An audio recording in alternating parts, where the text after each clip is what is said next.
All right, so now the next thing we want to talk about, we just talked about the muscle groups and the fact that they are the power plant and the fact that we need synergy. Now we're talking about the dynamic warm-up, okay? Real simple. I'm going to show you a couple real quick. Let's see. Dynamic kick. Okay, so these particular movements are going to help those 4 areas that I talked about. So the first thing I'm going to talk about is a dynamic kick.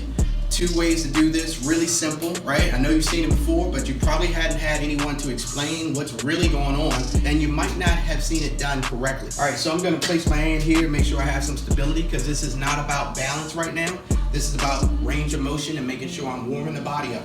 All right, so I'm gonna do a dynamic kick right here. Now, when we see this done, most of the time it looks like this.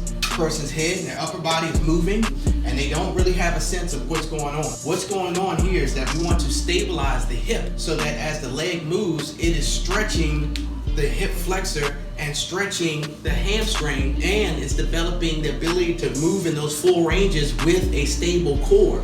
So your brain is starting to tune into the fact that, oh, this is how we optimize movement. And you're just doing a warm-up, but the body's actually starting to go ding, ding, ding, ding.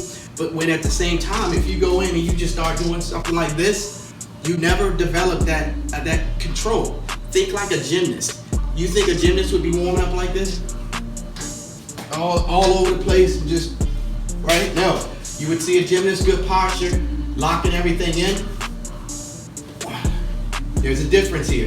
Tight here, body upright. The goal is to keep the spine nice and stable, maximize the range of motion in each direction. And you can see I'm getting a bigger kick as I go. My right leg is straight. Now notice as I do it again, look at this stabilized leg. Okay, and another thing is to remember is that when I get here, these muscles are really engaged, so I can stop because this is being stretched. I tighten that up, and then that brings it back through. And when I get about to this point, I kind of release here because most of the force and the strength is going to be transferred right here. So this is a little more relaxed. And then as it starts to come back, I'm pulling the hamstring and the glute. All this is happening, and the brain is making all this go on. That's dynamic stability. That's dynamic stability, yes, but that's a dynamic warm-up. Right, so you just basically, same thing, just turn to the side. So now I'm going to sweep my legs through. Okay, now it's a couple things you want to see. Is that first of all, actually, it's probably going to be best from the back, but let me just explain. You're going to show this from the back. Watch my hips. You don't want the lateral movement of the hips. You just want to swing the leg. All right, so that's what we're looking for. And I'll explain it.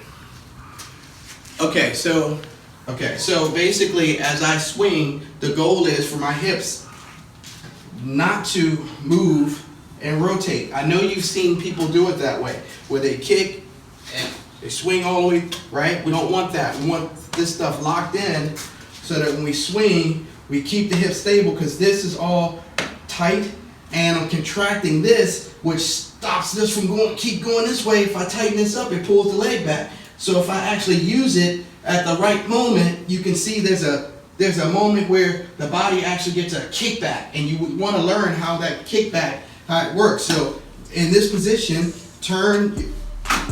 You want to really tighten your core at the right moment, right? There, there, there, there, there, there. Legs straight. Keep the body nice and stable, and then switch up, do the exact same thing all the way through. Now remember, you're not going to kick this far because I can't do this with stabilization. It's going to look like this. And I don't want this, so I got to tighten this up and stop it right at the point where I'm feeling that pressure there. Stabilize that hip. Bring it up, bring it all the way through, minimize the movement. All right, next thing is we're going to go dynamic kicks. Okay, you've seen these before. A couple ways you can do them. You can do them stationary, or you can do them walking. I'll show you a short distance because I like to move when I do them. Because generally speaking, it's more natural. So body upright. Okay, first thing. Because of course we're doing leg kicks, but you don't want to see this. And that's what you'll see people doing. Ducking. Okay.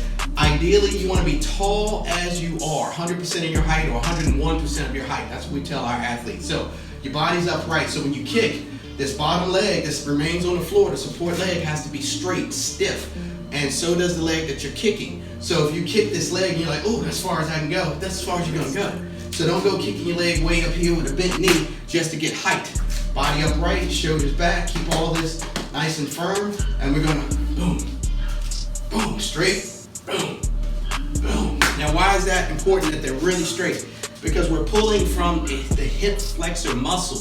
That muscle is underdeveloped, it typically doesn't get enough work. So what we really want to do, really want to put, or it doesn't get enough stretching, let me say that. It's overworked.